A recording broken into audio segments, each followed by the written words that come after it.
doce juga.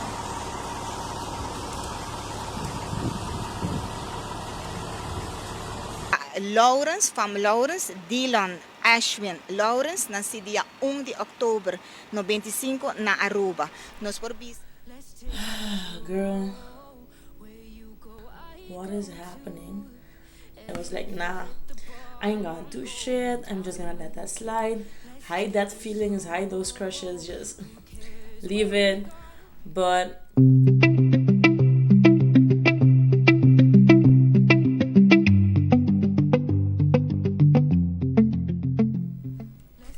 hi guys, welcome back to my channel, and if you are new here, welcome. My name is Tanisha, and today's video is a video that everybody was kind of waiting on. Me telling my story, my past, the ins and outs, what happened, how did it happen, what happened, how did I cope with everything. So let's get to it. I'm gonna start out by saying that this video is going to be a little all over the place. I can talk about a topic, but at the same time it's a difficult topic, so I know I'm going to be jumping from one topic to another, or I'm gonna ramble a lot. So cope with me, let's get through it. I hope you get the answers to your questions. I'm gonna start out by saying thank you to everyone who sent the questions, everyone who has been with me through everything from the day the accident happened till the day of today. I appreciate you all.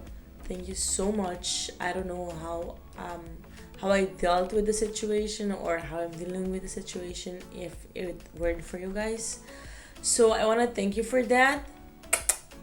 And yeah, let's get to it. So I have my laptop here with all the questions. I got a lot of questions on Instagram and DMs. So I'm going to address them in today's video. So the story about me and Dyllon. So today was supposed to be our 8-year anniversary. So we went to the same school. I was in the first year. I think he was in the second. Yeah, I think he was in the second year. I was in class. I was sitting in the back with my friend. He walked in my class. He asked the teacher something. I don't know what, but he was talking to the teacher. And I told my friend, oh my god, he is thick, but he is super cute. Like, he has a cute face. So that is when I first actually talked about him with someone. But after that, yeah, it didn't become something. Nothing happened. I lived my life. He lived his life. I never told him anything.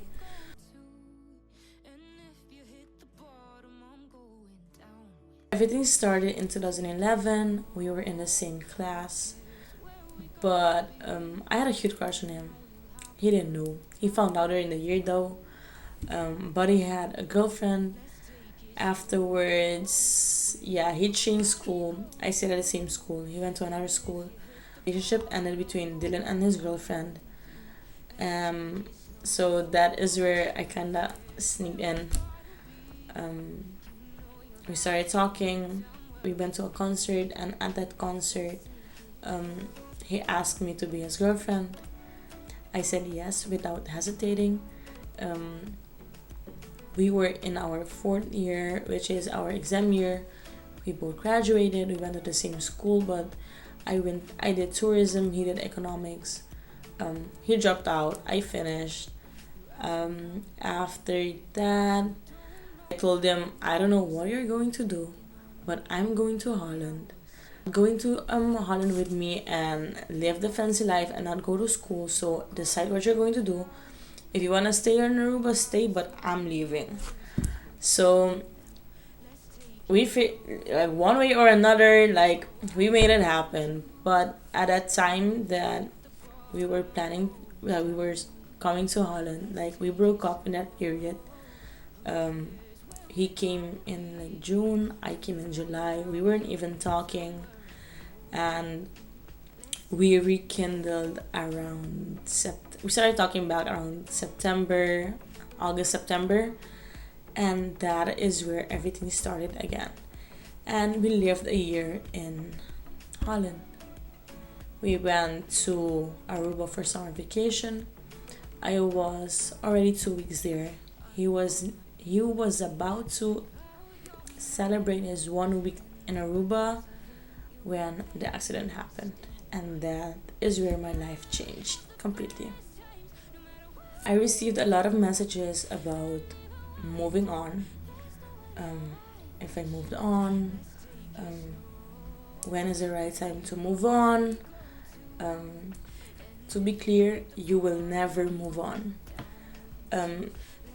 You will just accept what happened. But moving on, I don't believe in that, because you will always have those what ifs in your head. You will always remember that situation. I will always have memories. I will always have flashbacks. You will never move on. You just learn to accept it. You will always have those what ifs in your head. You will just keep asking yourself that. I have it especially when I'm having a really bad day. Like, I will be thinking, what if Dylan was here? Like, would that day be if Dylan was here? Or how would that day be if that accident never happened?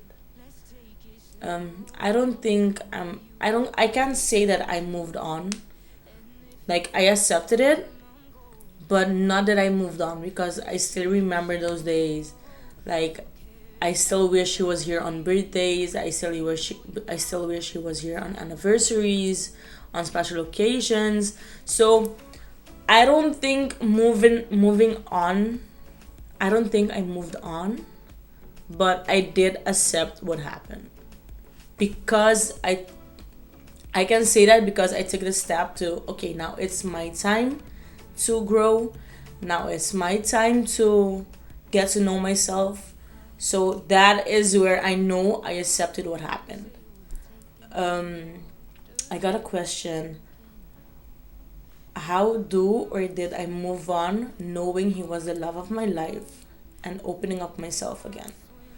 That is super hard. It's really hard to trust again. It's really hard to try and find a connection again, because I don't think I'm gonna have the same connection again. I know I'm super young. I know I'm gonna meet the new love of my life, or however you wanna call it. I know I'm gonna meet that someone, but it's super hard getting there.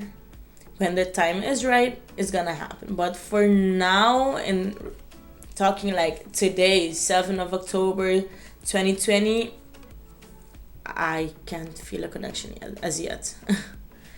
Super hard to connect with someone on another level when I went through that type of trauma. Like, it's super hard.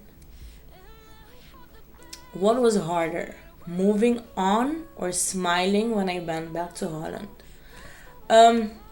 I was super happy to come back to Holland. Like, I was dreading for that day, to be honest. I couldn't stand staying in Aruba because I felt stuck. And I know coming back to Holland was the perfect time for me to be alone, a perfect time for me to deal with my own situation and at the same time work for my future. So I was super happy when I left home and came back to Holland so I can pursue my dreams. How did I cope with everything? So, the moment the accident happened, my dad's job reached out and told him that I can get a psychiatrist, and didn't hesitate. I know it was going to be super hard. I know I couldn't handle that alone. So I told him yes right away. I want a psychiatrist, I want professional help. So I didn't think twice. I wanted that help before I came back to pick up my things, because I didn't know what was how I didn't know how I was going to deal with that situation. I didn't know how I was going to react when I came back and see our room, all of his things, his house. So I really wanted that professional help before I came back to Holland to pack up my things to move back to Aruba. If you need professional help, seek professional help. Don't be afraid. We are in 2020. It's not a taboo. Need that extra help, make that call. I highly suggest it. I am not afraid. I still went to a psychiatrist at my school. Seek professional help. Don't be afraid. Feeling after the funeral, knowing I will never see him again. Let's talk about the funeral. So, I know a lot of people knew him, but the amount of people that were there at the funeral was shocking. The amount of bikes, scooters, quad racers. I was shocked the amount of people that were there. I don't know how I pulled through the funeral. I can sit right now and watch the videos and pictures that was being taken. I'm shocked the way that I dealt with that day, like how I coped with that day. I still don't know how I am doing it. People always tell me I'm strong. They admire me. I really feel appreciated, but I still don't know to this day how I pulled it through. That it was weird. I don't know how how I don't know how I don't even know where to start with that day. I don't know how to express how I felt that day. I just don't know how I pulled through that day. I think I was confused. Like, I didn't know what was going to happen in my life. I didn't know where I was going. I know I was lost. I wasn't feeling myself. I just didn't know what was going on in my life, what was going to happen, what to expect from life at that moment. I was just lost. I didn't know myself anymore. My life was this guy. So at that moment, I literally lost myself. I feel like my whole life went with him that day. Do I feel ready or scared to date again? I do feel ready. Yeah, I do feel ready, but I am super scared. Super scared. Like, I value my time. My time is so sacred. The trust, how to gain someone's trust again.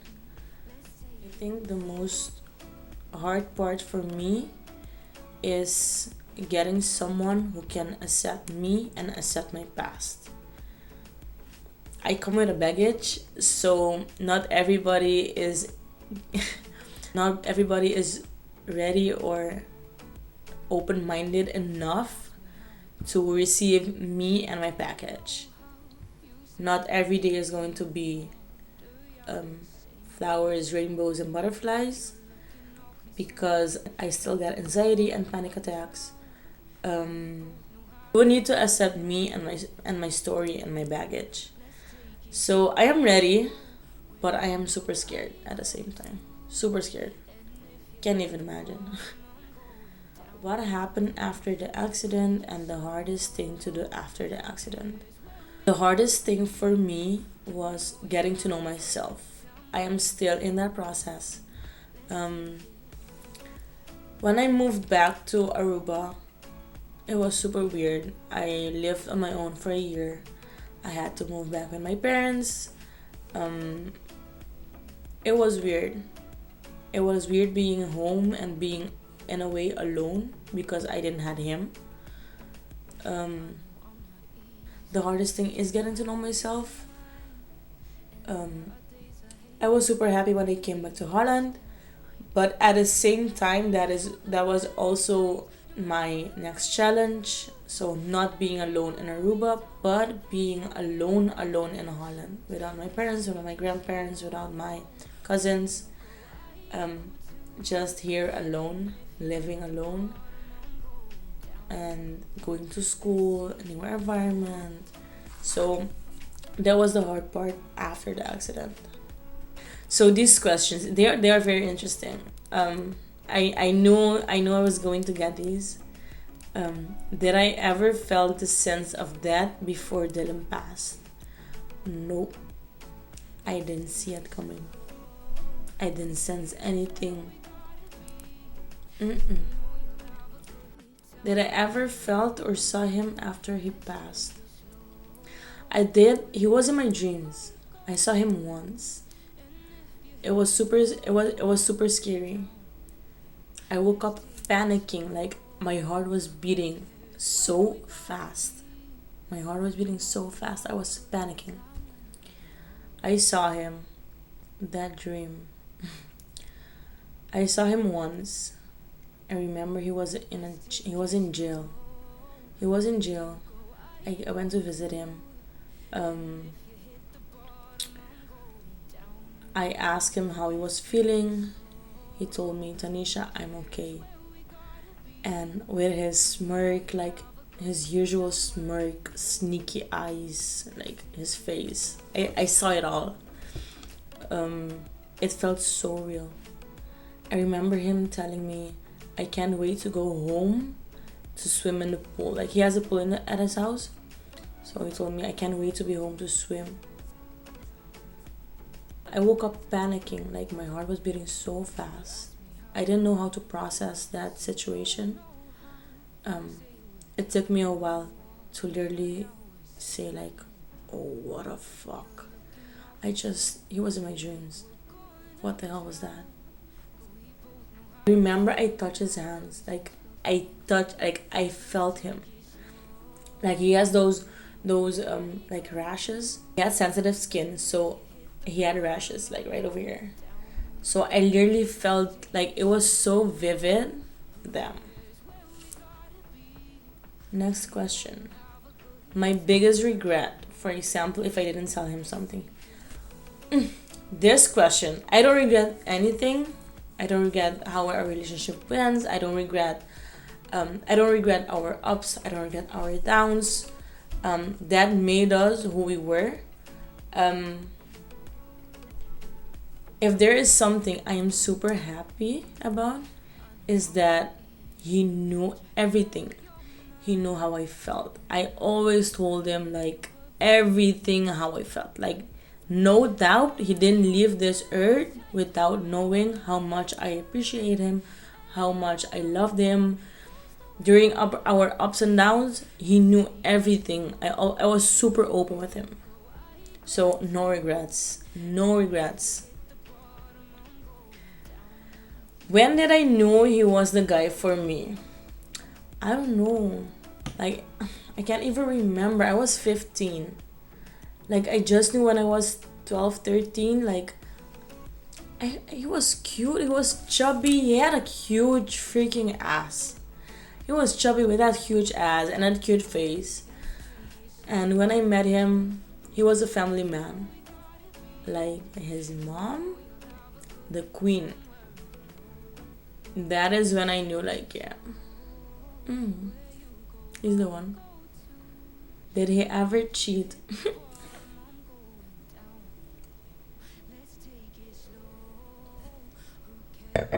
Who said I love you first? I think I was the one. I was the one I was interested at first. So yeah, I think most probably it was me. Most probably. I gotta admit though, I was the hottie. I was the one chasing after him. Ay, Tanisha. I literally chased him. Something I would have done different in the relationship. Nothing. Literally nothing. every ups and downs made us who we were. Everything. I wouldn't change anything. We were together for 4 years. Was it hard? Oh, hell yes. Hell yes. A struggle. But I wouldn't change anything. What moment do you cherish the most?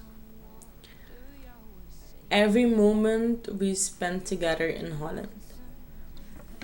The moment I came to Holland, we weren't together. Like he came first, like a month earlier.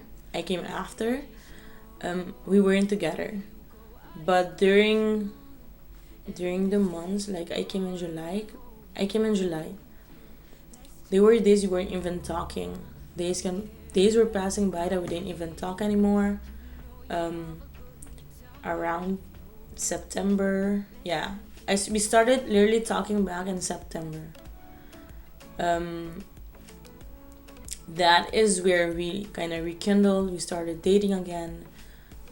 We literally started from scratch. And that is the moment. Those were the moments I cherished the most. Like the days that we both said, okay, let's try this again, and we're going all in. And those were the days.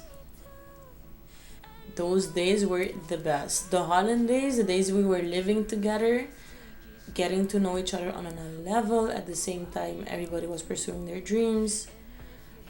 Those were the best days.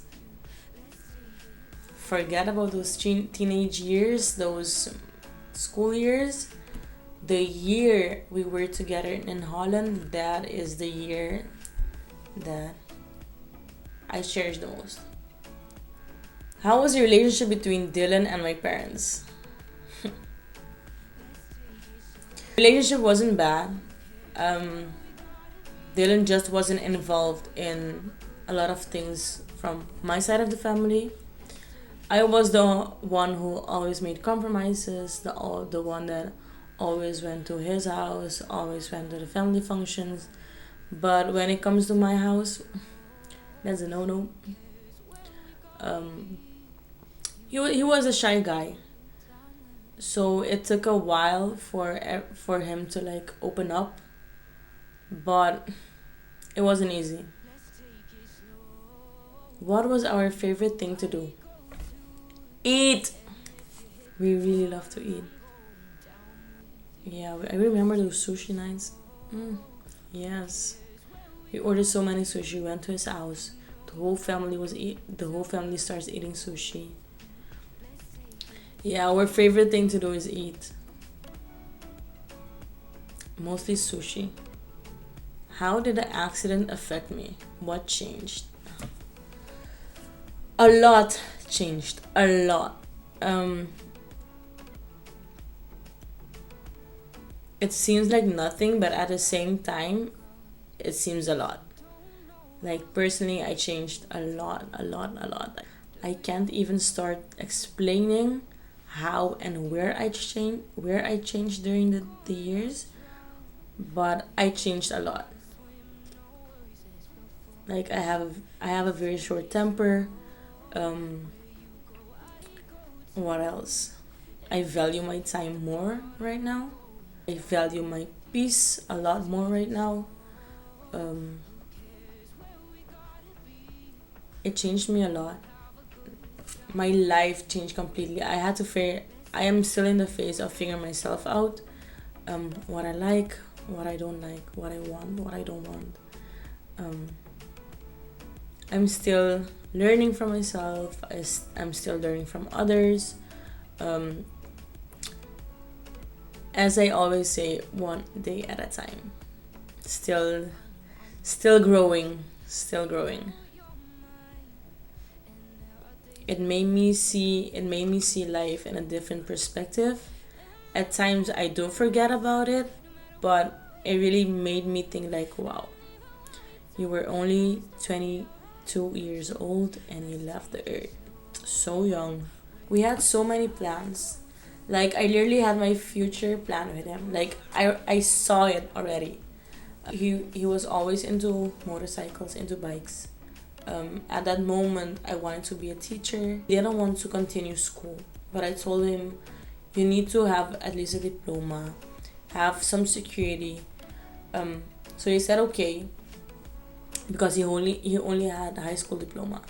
He started his associate degree here, with the idea of at the end opening his own business in Aruba. That is what the family, I'm so happy the family did that. They opened D22, and that stands for Dyllon, and he was 22 years old the moment he was in an accident. That is literally that was his dream. He wanted his own shop. So I'm super happy his family pursued his dreams. The day that store opened, I cried so much. I have videos. I cried so much. The feeling of being there, watching his dream come true, and him not being present was heartbreaking, next level heartbreaking. Watching his dreams come true and not seeing him standing in front of the store was super hard. I cried so much that day. I'm happy that everyone still lives for his legacy, still remembers him every year, every event. I really appreciate everyone who still quotes him, who still remembers him in everything they do, especially bike related. Thank you very much from the bottom of my heart. He wanted a business, he wanted kids. We had that conversation a lot about having kids. We almost went through it once. Sorry, Mom. Very good with kids. So I knew I was excited when we had those conversations about having a family, creating a family, how many kids. Like, I wanted a girl and boy. Of course, he wanted boys. I have a question. If my future partner comes up to me and tells me that I have to move on, what would I do? He wouldn't be my future partner if he told me to move on. My future partner needs to accept me and my baggage. With my baggage, I mean me still trying to cope with the situation, me still trying to figure myself out, me still greeting the friends and the family, and me still breaking down maybe once or twice a year. Me celebrating his birthday, because he will always be a part of me. Nobody will ever take that away from me. I will always remember him. I will always celebrate him. Of course, with the years, I can expect that it will become less and less. But for the time being, for now, I'm speaking for now, you need to accept me and my baggage. So if I have to talk about where I'm at right now, still growing, still learning. I'm happy. I'm at peace. Of course, there are days that those questions of what if, those what ifs come up. But at the same time, I'm happy. I can't wait for the future holds. I'm excited for the future. If I have to tell you guys something, I will tell you to enjoy life. Life is super short. Don't take anything for granted. Appreciate the ones around you. Tell them you love them. Don't go to sleep mad at someone. Talk it out. And don't be afraid to seek professional help if you need it. We're in 2020. Don't make it a taboo. Got that. Got it. Seek professional help if you need it. It really helps. It was nice getting all of the questions. Thank you for sending them in. I really appreciate every message that you send me. Dream big, guys. Life is so short. Don't take life for granted. I know everybody is here for the story about the accident. I got a lot of questions about the accident. So how did the accident happen? It was late at night, like around 2 a.m., 3 a.m. I think, around that time, on his motorcycle. I think, yeah, he was going super fast. I know him. I know he was going pretty fast. But a car just took a turn in front of him, and I think he couldn't do anything at that moment. So it was just like instant crash, instant, like, yeah, that was it. I was sleeping. I got a phone call of a friend of mine who was with them, and the girl told me, "Dyllon got an accident. You have to come right now." The girl's boyfriend just took the phone from her and told me, "He's gone. My friend is gone. He's gone." And I was like, "What is happening?" They told me the direction, so I was like, "Okay, I'm coming right now." It was literally like 3 a.m. I got a call at 3 a.m. waking me up. Dyllon was in an accident. He is gone. He is gone. I didn't have any feelings at that moment. I didn't know what to expect. So I just put on a shirt. I went out. I didn't even wake up my parents. I just left the house. I was alone on the streets. I was alone riding 3 a.m. in the morning, going to the location. The location wasn't far. So it was like a 3 minute. In 3 minutes I was already there. I got there. I saw the car. I saw parts of bikes everywhere. I saw him on the ground. I couldn't reach there. The police already had the place like wrapped up with the caution thingy. I couldn't reach there, so I couldn't identify him. The police didn't let me go near him, so I had to stand far and just see him laying there. When I got there, my parents called me. They were like, "Yeah, where are you? Just left." I was like, "Yeah, Dyllon got in an accident." My dad called me. My dad was like, "Where?" My dad got in an accident in the same area, so I told him, "Same place you got an accident." So he knew where I was. So he knew where I was. He got there. At first, I didn't know how to act or how to react. That's it. Let's put it that way. I didn't know how to react. Everybody was there. Nobody wanted to call the mom, Dyllon's mom. The police was trying to reach them. Nobody was answering the phone. When my mom and dad reached the location, that is where I broke down. That is where I couldn't hold it in anymore. That is the moment I crashed. I remember I started puking. I didn't have anything in my stomach, but I just started puking. From crying and crying, I just started puking. We stayed there like till 6 a.m. Like I saw the car pull up. I don't know how you call a car. I think the funeral car. I don't know how you call it. The funeral car came up to pick him up. Pull up to pick him up. The moment I couldn't handle watching the scene anymore was the moment they zipped him up in the bag to put him in the car. That is where I broke down. That is where I was done with the situation. I didn't know how. I lost it. That is literally where I lost it. I told my mom, let's go. I don't want to be here anymore. So yeah, that is how my morning went on the 12th of July of 2018. That is where my life turned upside down. Yeah, a 3 a.m. call telling me Dyllon was in an accident. Out of nowhere, I started hearing, "My friend is gone. He's gone. He's gone."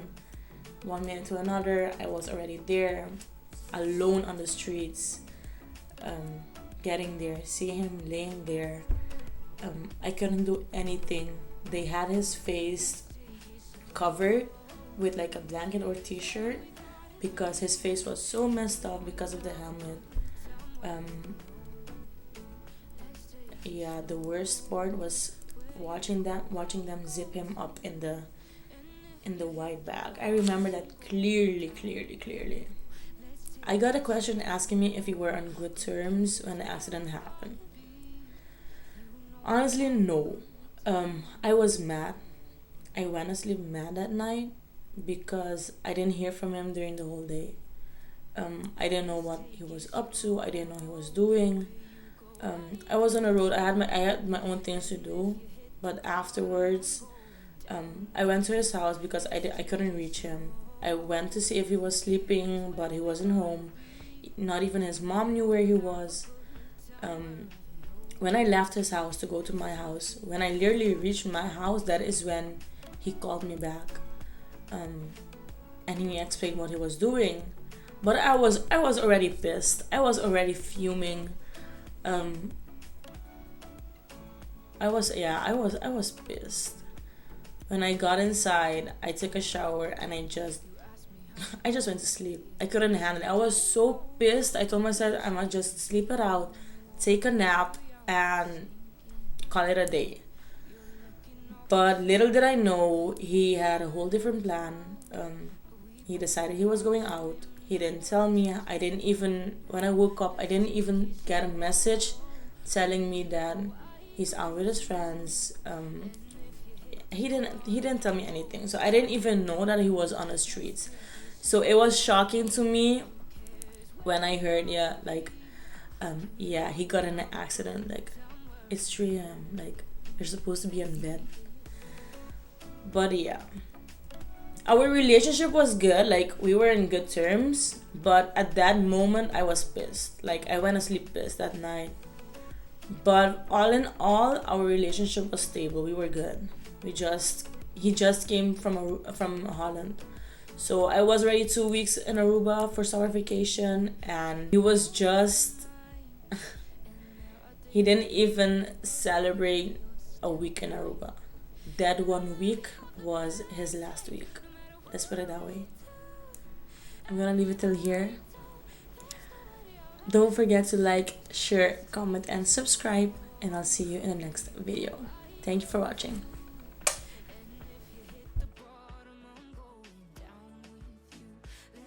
He knew I had a crush on him during that year. Like, a bunch of things happened. He found out I had a crush on him.